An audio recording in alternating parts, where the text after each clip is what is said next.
नमस्कार प्यारे किसान भाइयों, राम राम, सत श्री अकाल।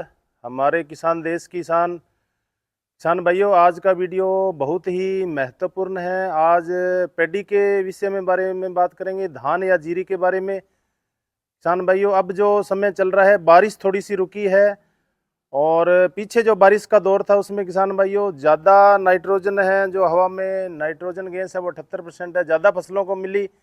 उससे कुछ जो धान के फील्ड है उसमें हमें ब्लास्ट जैसे लक्षण, बीएलबी जैसे बैक्टीरियल लीफ ब्लाइट, जीवाणु अंगमारी, पत्ती का जीवाणु धब्बा रोग, उस तरह के लक्षण हमें दिखाई दे रहे हैं। इसके बारे में थोड़ी सी बात करेंगे किसान भाइयों।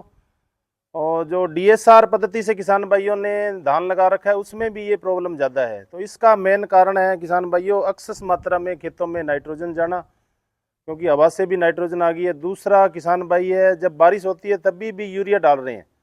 कोई भी क्रॉप हमारी उसके अंदर जब बारिश होती है तो किसान भाइयों एक्स्ट्रा यूरिया का प्रयोग न करें। भगवान अपने आप ही हमारी फसलों को नाइट्रोजन देता रहता है। तो ब्लास्ट से बचने के लिए सबसे पहले तो हमें ये काम करना है, पानी की मात्रा थोड़ी सी घटाएं, ज़्यादा पानी न रखें। जैसे ही हमारी जो धान की फसल है, तने को पानी यदि टच होगा तो उसमें ब्लास्ट की जो बीमारी है वो ज़्यादा बढ़ेगी, बैक्टीरिया से संबंधित बीमारी बढ़ेगी।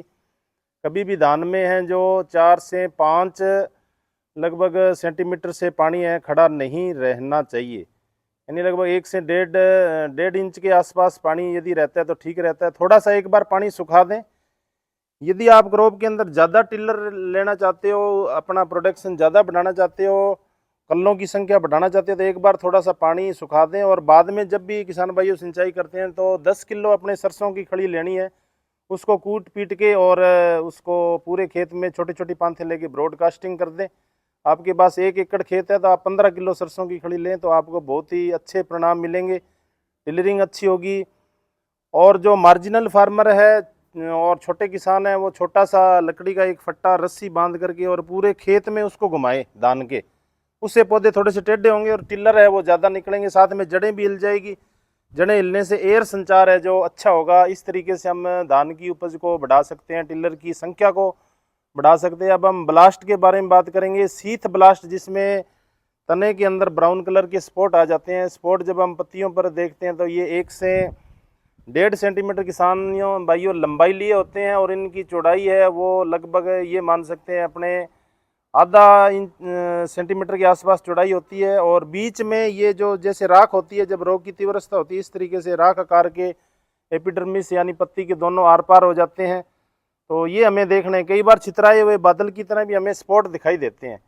तो ये पायरिकुलेरिया ओराइजी एक फंगस है, उसके कारण ये बीमारी आती है शीथ ब्लास्ट की। ये बीमारी धान लगाने से किसान भाइयों, जब हमारी जो टिलरिंग स्टेज है उसके बाद में लेट जॉइंटिंग स्टेज है, इस तरीके से जैसे जैसे हमारी जो मिल्किंग स्टेज और दाना बनने की अवस्था तक भी ये हमें नुकसान पहुंचा सकता है। इसलिए नाइट्रोजन की मात्रा सीमित रखें किसान भाइयों। साथ साथ में जो उसके अंदर पानी भी थोड़ा सा एक बार बीच बीच में सुखाते रहें ताकि एयर संचार अच्छा हो। इसके साथ साथ में बैक्टीरिया वाली बीमारी के लक्षण भी हमें कोणीय धब्बे है वो दिखाई देते हैं, आंख के आकार के गोंद जैसा पदार्थ पत्तियों पर निकलता है। यदि हमने नंबर ऑफ प्लांट की संख्या ज़्यादा रखी है तो इस तरह की समस्याएं हमें दिखाई दे सकती है। बैक्टीरियल लीफ ब्लाइट बीमारी है जो हमें देखने को मिल सकती है, जो जेंथोमनास ओराइजी एक जीवाणु है उसके कारण आती है। तो इन बीमारियों के लक्षण हमें देखते हुए इनकी रोकथाम की यदि हम बात करें तो किसान भाइयों, नियंत्रण के लिए हम ब्लू कॉपर प्लस स्ट्रेप्टोसाइक्लिन दोनों मिलाकर के स्प्रे कर सकते हैं। 2.5 ग्राम हमें 1 लीटर पानी में ब्लू कॉपर लेना है। कॉपर ऑक्सीक्लोराइड COC आता है जो, साथ में बैक्ट्रीमाइसिन 100 लीटर पानी में आप 20 ग्राम की पुड़ी मिला दोगे तो फंगस को भी रोकेगा। और कॉपर साथ साथ में जो आपकी पत्तियां कहीं जंगाल की तरह हो गई है या पत्तियों में कहीं वाइट आपको दिख रहे हैं सिम्टम्स, तो ये एक न्यूट्रेंट का काम भी करता है। साथ साथ में किसान भाई पर्ण हरित निर्माण में भी ये सहायक है, बहुत सारे कवक रोगों की रोकथाम करता है। न्यूट्रेंट की आपूर्ति होती है, क्रॉप के अंदर हमें ग्रीनरी है वो ज़्यादा दिखाई देगी ब्लू कॉपर होने के बाद में। इसके साथ साथ में किसान भाइयों, आप स्यूडोमोनास फ्लोरेसेंस का स्प्रे करते हो, वो भी बहुत अच्छे परिणाम देता है। जो पत्ती की एपिडर्मिस होती है उसमें जाके ये लेयर बना लेता है और साथ साथ में जो बहुत सारे बैक्टीरिया और कवक वाले होने वाले रोग हैं उनसे लगभग 30 से 35 दिन हमारी फसल को प्रोटेक्शन देता है।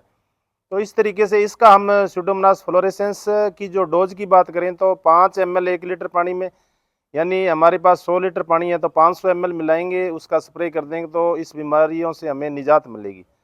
साथ साथ में किसान भाइयों आप वेल्डामाइसिन का भी स्प्रे कर सकते हो।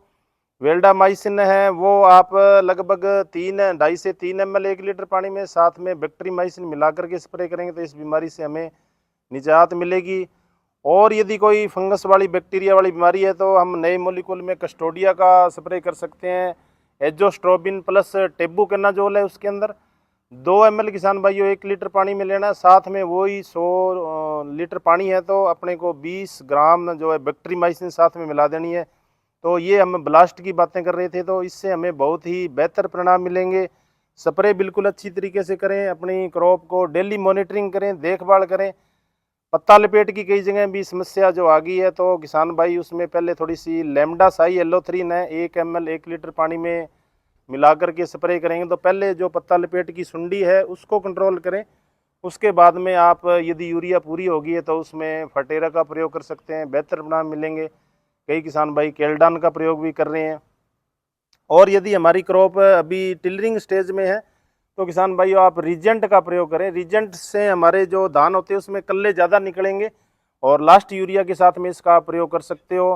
कल्ले ज़्यादा निकलेंगे तो उत्पादन भी हमें ज़्यादा मिलेगा। तो ये किसान भाइयों आज की जो हमारी वीडियो थी उसमें हमने धान के बारे में थोड़ी सी चर्चा की थी, जो वर्तमान समय चल रहा है उसमें रोगों के बारे में, कीटों के बारे में।